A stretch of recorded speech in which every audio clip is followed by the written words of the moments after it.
Top quality और consistent performance के लिए सिर्फ सिल्वर पंप नाम याद रखना। ಇದೀಗ ರಾಜ್ಯದ ಪ್ರಮುಖ ಸುದ್ದಿಯನ್ನು ನೋಡೋಣ ಕರ್ನಾಟಕ ಟಾಪ್ 9 ನಲ್ಲಿ. ಇಂದು ಭಾರತ್ ಬಂದ್ ಅಂಗವಾಗಿ ರಾಜ್ಯದ ಹಲವು ಸಂಘಟನೆಗಳು ಬೆಳಗ್ಗೆ 10 ಗಂಟೆಗೆ ಟೌನ್ ಹಾಲ್ನಿಂದ ಫ್ರೀಡಂ ಪಾರ್ಕ್ ವರೆಗೆ ಪ್ರತಿಭಟನಾ ಮೆರವಣಿಗೆ ನಡೆಸಲಿವೆ. 1000ಕ್ಕೂ ಹೆಚ್ಚು ಕಾರ್ಮಿಕರು, ಸಂಘಟನೆಗಳ ಮುಖಂಡರು ಭಾಗಿಯಾಗಲಿದ್ದಾರೆ.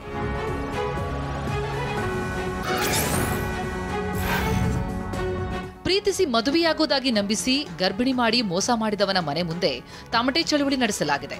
ಕೋಲಾರ ಜಿಲ್ಲೆ ಶ್ರೀನಿವಾಸಪುರದಲ್ಲಿ ಗರ್ಭಿಣಿ 2 ದಿನಗಳಿಂದ ಪ್ರತಿಭಟನೆ ನಡೆಸುತ್ತಿದ್ದಾರೆ.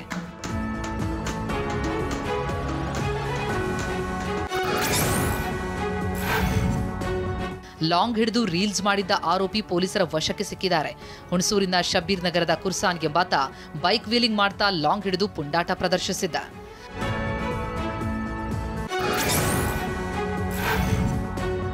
ದಾವಣಗೆರೆಯ ಕೆಟಿಜೆ ನಗರ ಠಾಣೆ ಪೊಲೀಸರು 2 ಅಂತಾರಾಜ್ಯ ಮಹಿಳಾ ಕಳ್ಳಿಯರನ್ನ ಬಂಧಿಸಿದ್ದಾರೆ. 15 ಲಕ್ಷ ರೂಪಾಯಿ ಮೌಲ್ಯದ 155 ಗ್ರಾಂ ಚಿನ್ನವನ್ನ ವಶಕ್ಕೆ ಪಡೆಯಲಾಗಿದೆ.